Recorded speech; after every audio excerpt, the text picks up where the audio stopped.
Hello there, I'm Haslinda Amin of Bloomberg Television.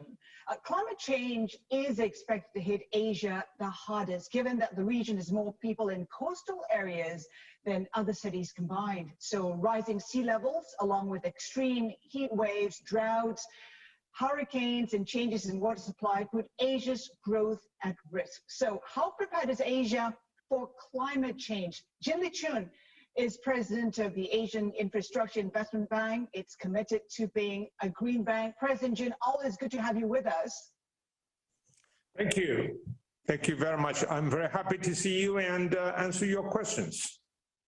First off, President Jin, you attended the just concluded G20 meeting. Climate was among the top of its agenda. For the first time, G20 members recognized carbon pricing as a climate tool. Is it a game changer, you think? I'm in Beijing. At this very moment, we are being hit by the very ferocious storm starting from last night. So we are really in the midst of the impact of the climate change. And over the last 3 nights, I was involved in the G20 meetings, and it's very much focused on the climate change mitigation, adaptation, and the transition to low carbon economy. As you know, there's some discussions with regard to the carbon taxation and pricing. I also made some comments on this because, you see, this is very much important, and to mitigate the climate change by reducing the emissions and moving quickly to net zero is very much important. And in this regard, carbon taxation and carbon pricing are considered one of the measures to deal with that. So I think this is a very much important initiative. Of course, it will take some time for sovereign governments to reach consensus so that there will be very good carbon market and taxation, and also I think this would be very important to incentivize the private sector to accelerate the process of moving the economy to net zero. So we in the MDB families are watching this very closely, and if there's international agreement on this, I do believe international financial institutions should follow. It looks good on paper, President Jin. The thing is now it's who does what. How much global coordination is there really? I think so far as the MDBs are concerned, I think we have, as you know, we have worked very closely together as a team. We in AIB have worked with the World Bank, ADB, particularly, and working with other institutions to enhance investment in climate change mitigation adaptation. Last year, as you see there, in 2020, there's about $66 billion provided by the MDBs, along with the co-financing from the private sector of $85 billion, a total about over $150 billion of the resources are allocated for climate change mitigation and adaptation. So this is quite a number of a big amount, but I think it's not enough. So far as adaptation is needed, Asia, as you know, stands at the gap of $70 billion a year. So lots remains to be done. So there's cooperation among MDBs and a cooperation between MDBs and the private sector. Like you said, it's not just about mitigation, it's also about adaptation.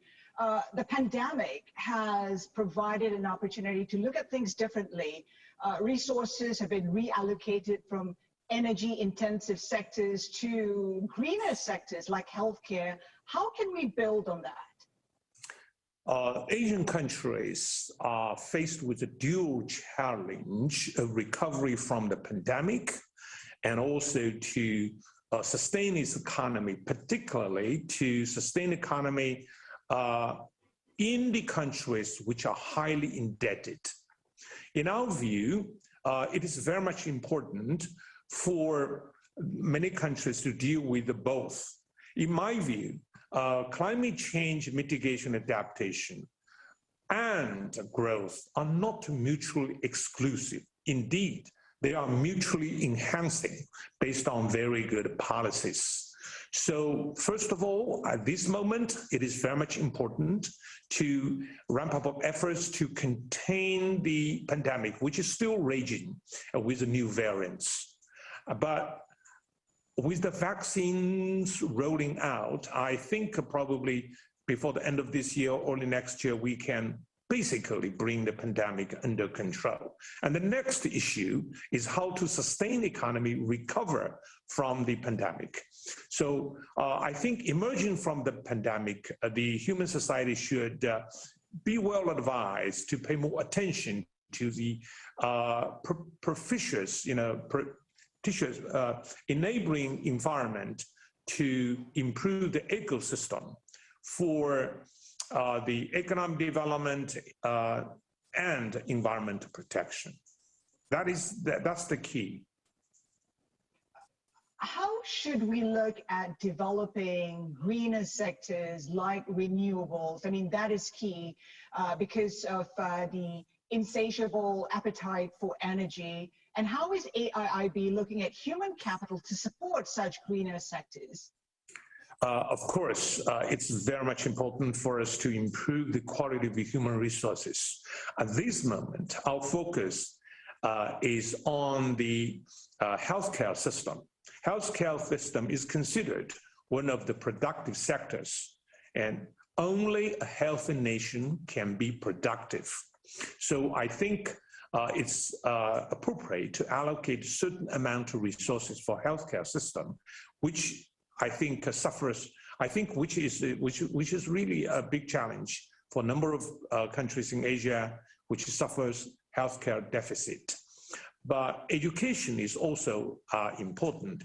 We at this moment do not allocate resources for education, but I think our resource allocation for healthcare and other productive sectors can help the government to allocate their own resources for education. And education should be catered to the new development, the high-tech and in digital era. As you know, the Industrial Revolution warmed up the planet, and technological revolution is to reverse the trend and cool the planet down to pre-industrial level. But all this involves, I think, high-tech and basically education. AIIB has said that 50% of its financing will be directed towards climate change by 2025. Where are you on this? And talk to us about some of the innovative solutions that you're looking at. How can technology and digital infrastructure be the answer to the 21st century green development?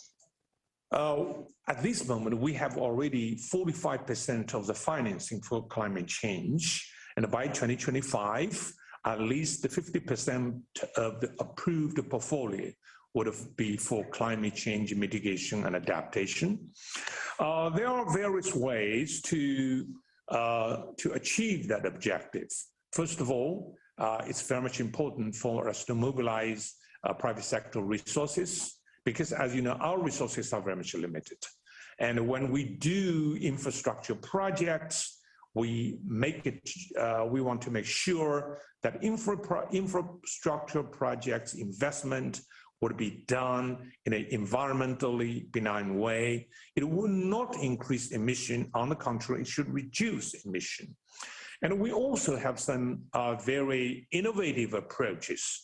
As you know, we have invested in Lightsmith Climate Resilience Partners, which is a private equity fund to mobilize the private resources to bring climate technology to the member countries.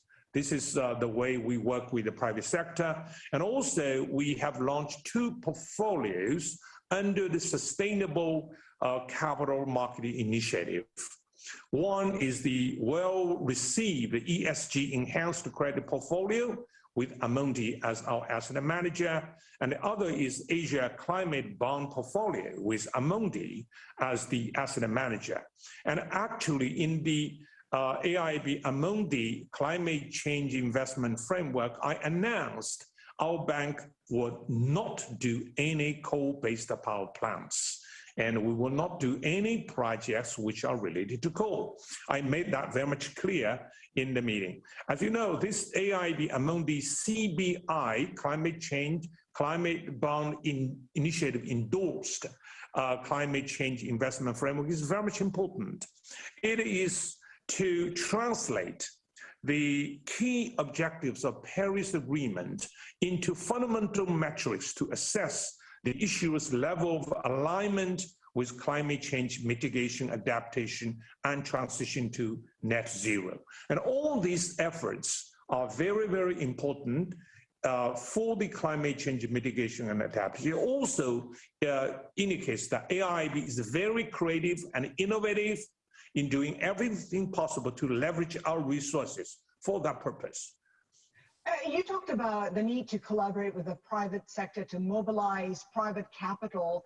This has been the case for a very long time. Can you give us perhaps even anecdotal evidence as to how much progress has been made, I mean, to get their investment more aligned with the Paris Agreement? You see, the progress is very obvious, as I indicated in our efforts. We find very cooperative and enthusiastic partners from the private sector to work with us. I can see, and obviously, a heightened awareness of the importance of the investment in this on the part of the climate investors. They also know a strong sense of responsibility, social responsibility, demonstrated by the private sector companies is very important for their reputation, for their ability to raise capital in the market. And nowadays, if the private sector is only focused on making money to the neglect of the climate change impact, I don't think they will be welcome. And so you see, I would say broadly speaking, the heightened awareness of promoting climate change mitigation and adaptation is really the consciousness of the private sector. So we have no difficulty working with them. And also, as you see, it is very important for all of the client members of our bank to create enabling environment for the private sector to enhance the investment. That's why I said propitious in system for investment is very much important. The AIIB has said it will not fund any non-green project. The G7 has said the same. It says it will end new overseas funding for coal, for instance. Is that all enough to force a shift to clean energy, you think? Or is there a chance that some of the Asian nations may pivot or look towards the likes of Korea for those fundings? You see, the Asian countries are faced with the challenge because it's a populous region, and the successful poverty reduction programs adopted by the client countries of all those MDBs imply increased demand for energy. Because as more people are lifted out of poverty, they need a more decent life and they need more energy. So it's really a very big challenge. And while the MDBs are allocating resources for that purpose, it's still not very much sufficient. So we need to do a lot of things. Promoting renewables is important. And in our view, to improve energy efficiency is also very important. You know, you simply cannot produce energy without looking at the efficiency side. And in this regard, mass transition systems in Asia, in many Asian metropolises, is very much important. And I would say there are lots of things the countries need to do with the support of the multilateral development banks and other institutions. So the challenge is there, but the consensus is there, right? I'm just wondering if there's one step that needs to be taken, what would that be? Because the likes of the US, China, India, they're set to burn more coal this year than ever. There's been an unrelenting coal demand pushing prices to record levels. The big economies, I think, certainly have a big responsibility. As I said during the G20 meeting, and when I was asked about the Chinese government's program, and I would say China is a big country with a large population, starting from a very low development point. And this ambitious objective, achieving carbon peaking by 2030 and a carbon neutrality no later than 2060 is certainly very much ambitious. But given the track record of China, you can believe if the government is committed to do something, they would do it. But more important, it's not simply what China is going to do, what India or US is going to do. It is, I think, important in terms of the demonstration effect. When countries like China and India, with lots of challenges facing them, can still try to achieve the objective, that should be a huge, I think, incentive to other countries to do the same.